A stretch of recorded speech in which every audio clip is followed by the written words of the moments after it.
I, 37 male, have been married to my wife, Regina, 35 female, for 9 years. As far as I was concerned, we were a happy couple. We had the typical issues that any couple might have, but definitely not more than the average couple in this country. I tried to build a relationship that was built on trust and communication, and that's what I thought we had. I learned very differently in the last few weeks, and I have no idea how I am meant to proceed from this position that she has put me in. To make all of this make sense, the first thing I need to talk about is our finances. We both worked okay jobs when we got married, but after a health scare, Regina had to leave her job for about a year. The same place didn't take her back once she was better, so she started in another company in another role, which paid less. She wasn't in one of those careers that you can even really build on in the first place, so her experience didn't mean that much at the end of the day when job hunting. It made it quick, but it didn't let her start high. I kept my job, which, similar to hers, doesn't have that much career progression, but I had at least climbed the ranks a little. After she had worked for about a year and some months, she quit the job she had gotten. She said that the place was working her too hard and she was worried about her health because she didn't want a relapse of what she had dealt with before. I understood, so I supported the income of the family by myself once again. I was trying to be supportive, and because of that, I stopped myself from asking her when she planned to return to work on multiple occasions. We have one kid and a very small house that we're paying the mortgage on, so it was hard for me to do everything on my own. She didn't seem to have any interest in going back to work. I understand that work isn't enjoyable for everyone. If I had a choice, I wouldn't go to work either. But because I have a family to support, I don't have a choice. She just chose at some point in the middle of the marriage that she didn't want to work anymore. And before you say that I'm insensitive, she hasn't worked for 3 years now. She's been to the doctor numerous times since then, and there's never been a red flag regarding her health. It's not like what she suffered from was directly related to being stressed or overworked. Now, all she does is sit at home and watch TikTok or buy fast food through DoorDash when I tell her that she can just wait for me to stop by the place and bring it home in the evening. The DoorDash charges are ridiculous, especially when you're trying to be frugal. She's not helping, and it has been frustrating to me. I didn't expect it, but I learned that our fortunes were going to change quite a bit when I found out that my grandfather had passed away. He was the only grandparent I had by the time that I was a teenager, so I was very close to him. I used to visit him at least once a month, except for when I happened to be out of town for a long stretch. He was a really special man, and I miss him. I didn't know this about him, but he was pretty financially smart. He didn't work a crazy job, but he had worked consistently and for many years, and during those years he had apparently saved up quite a bit of money, which he put into a lot of stable investment options. I wish I had learned more from him about those when he was still here. But anyway, because of the moves he had made with his money, he had a comfortable amount to split. I didn't get anything material because he split that among his actual children, including my dad. But I got money from him, and it was a lot. It was just a little north of $200,000. If you're smart, that can be life-changing money. Even if it won't change your life, it is a very big windfall for most. I wanted to be smart with it so that I could use it as capital in some way or another. I told Regina about it, and she was so excited. Obviously, she was sad that my grandpa had died, though the discovery about the inheritance came a few weeks after that, and he was an old man, so she didn't need to really hide how happy the money made her. It made me happy too because I knew that our lives were going to be a lot better, even if it was just for a handful of years because of that money. I talked to her about how we'd be able to use it to pay off the house and find a way to invest in a good part of the rest in something smart and safe, like the S&P 500. I thought it was just in my head when I noticed she didn't seem as enthusiastic as when I talked about my plans for the money, since my plans for the money were very practical things, but they were things that were going to help our lives to a very notable extent. I realized that it wasn't in my head when she mentioned that the first thing we needed to do was take a trip. She said that we had never had a family vacation before and we could plan one with just $5,000 of the money. She said we deserved it after everything we had been through as a family. The thing is, she was not entirely wrong with that, and I know it. We had never gone on a vacation, and the money would make it possible for us all to go to Disney or something like that. It also wouldn't break the bank. But I've seen what happens to lottery winners when they don't plan smart around their money the moment they get it. It becomes very easy to burn it all, and considering that we weren't exactly rich, the last thing I wanted to see was money that could change our fortunes and end up wasting it. I told her that. I said that she had a point, but that we needed to plan smartly around the money first. When we saw how much was left after it all, we could make a move to enjoy ourselves. She said that she understood, but about 2 weeks later, she was back asking about the vacation. It annoyed me because she chose not to work, but the moment money that was intended for me came in, she was the first one in line trying to figure out how to spend it. Again, I told her that we needed to be smart with it. I was going to hire a financial professional to give advice on the best way to invest the money, and pending that, there wasn't going to be anything happening with the vacation. When I finally found an advisor and spoke to him about the money that I had come across, he basically backed up my fears. He said that if we didn't spend the money wisely from the onset, it would only take about 3 or 4 years for us to lose every last drop of it. And in cases he had seen, the money was spent on things that would lose value, like cars. I didn't want that to happen. Based on his advice, the very first thing that I planned to do was put $50,000 into a 529 account for our kid's college fund. That would be left untouched until it was time for him to go to college, which would ideally be in 10 years. Then, I wanted to put half of it into an investment portfolio, something safe that will grow at a steady rate. I'm not looking for risk. The remainder was what I wasn't sure about, and it was from that I felt we could pay off a chunk of the house and then take a trip. When I told Regina about all of that, she was visibly upset, but she claimed that nothing was the matter. Typical woman behavior.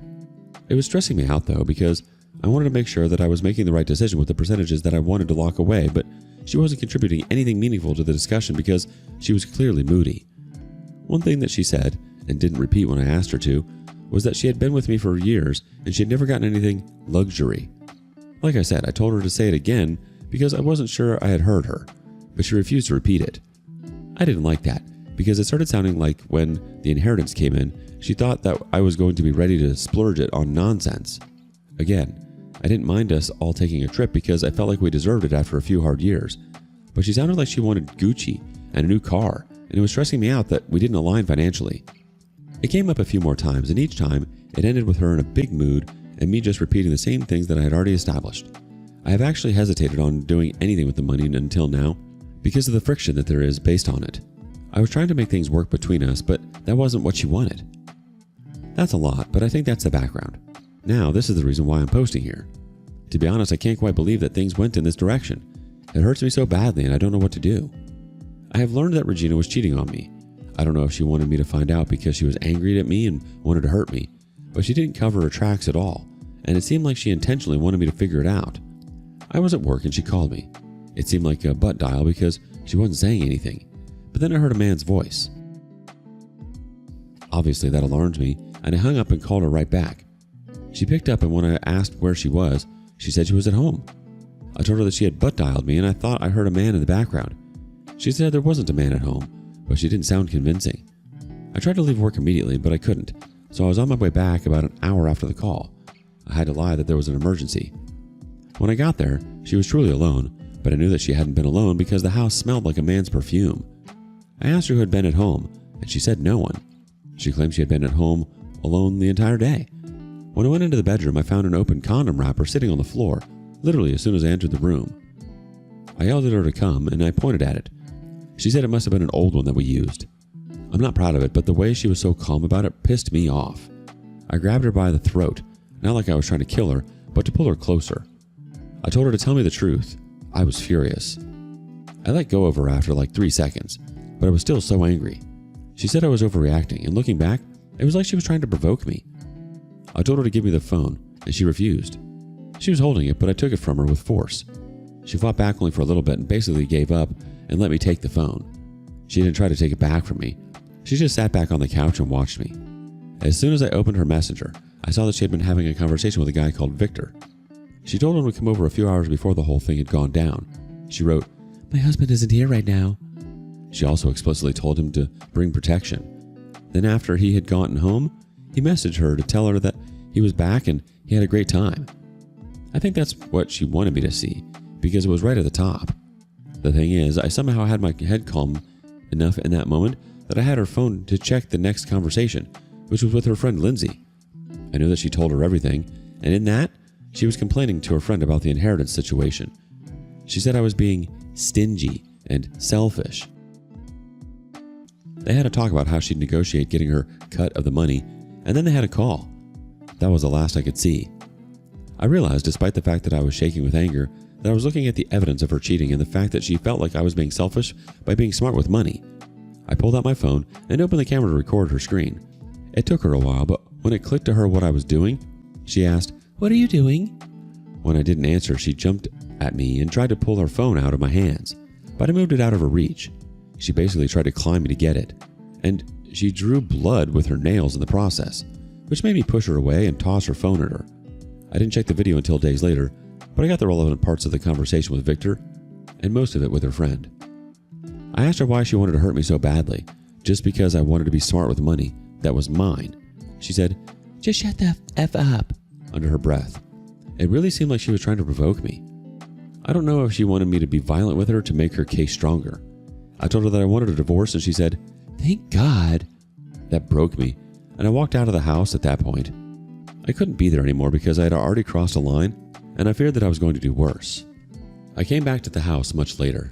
I told my son that I'd be taking a trip for a few days, and then I was gone. I have been in a motel ever since.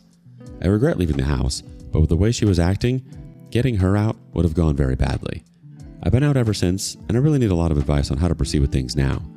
I'm so confused with the way things went down, but I think the most important thing is for me to get a clean split from her. Edit.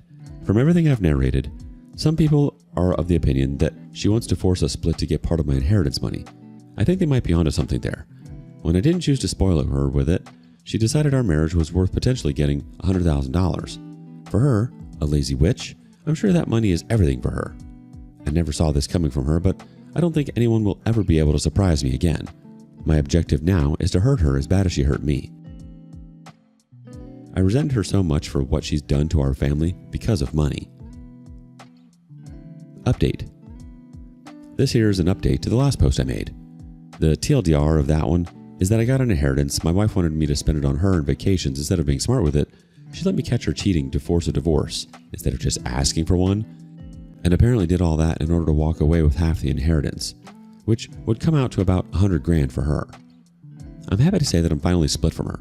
I'm glad for myself, but I'm sad that my child has been in the middle of all this because it really didn't need to go this way if she had just seen my long-term vision to make the inheritance money actually do something for us instead of just blowing it on things. I'm glad to be rid of her because she was lazy and refused to work anymore. So that is something I'm glad I don't have to care about any longer. I didn't sleep in the house since I moved out. Instead, I would come during the day or the evening to see my kid, and then I'd go over to a friend's house to sleep. He was the one who basically housed me through the entire thing, and I'm very thankful that I had him in my corner. She served me with papers first, which was annoying, and I think she did that to try to get the upper hand.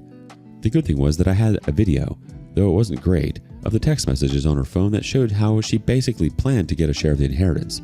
She didn't detail exactly how in the texts, but it showed her motive for the divorce. I didn't want to use any of the inheritance to hire a lawyer, so I got something of an average Joe, but the guy still did a good job, so I'd recommend him for sure. We were able to split custody down the middle, which was good. I was glad we didn't have to fight over our kid. We were both good parents despite the issues we had with one another. The house, alimony, and inheritance were the biggest issues. At the end of the day, the judge gave her the house because she didn't have a job, and it'd be hard for her to get settled elsewhere. It will be refinanced and I'll get my cut. Plus, he wanted our child to have stability, implying that being with his mother in the same house as always was somehow more important than being with his father in the same house. I had to pay alimony, though it is subject to revision in a year. She doesn't have a job, so it makes sense that I'm paying that along with child support, but she's not going to get paid off of me forever, so the expectation is for her to return to work. I know she's not going to like that part. She's gotten used to being so lazy. Now, the inheritance was the big part that she and her lawyer were focusing on. As I learned, inheritances and divorces can be a tricky topic, and in some cases, it can be split as marital property. I hadn't touched it, and a chunk of it was meant to go towards a college fund. I think what really swayed the judge was the fact that she had craved a cut of the inheritance. He didn't care that she cheated, but the divorce coming as soon as after the inheritance came in, plus the text messages, led him to believe that the divorce wasn't the result of actual concerns in the marriage. She got nothing, and I had to hold myself back from high-fiving my lawyer. I did once we were out of the courtroom. Her lawyer tried to make an argument, but the judge didn't care. I could see that she was so pissed off. It was only once things were finalized that I had made the moves I had wanted to make all along with the money. I also set aside some of the money to get a new place for myself and to take my boy to Disneyland later in the year. It'll be cheaper since his mom won't have to come along, unless my son really wants her to, in which case I won't ruin the experience for him.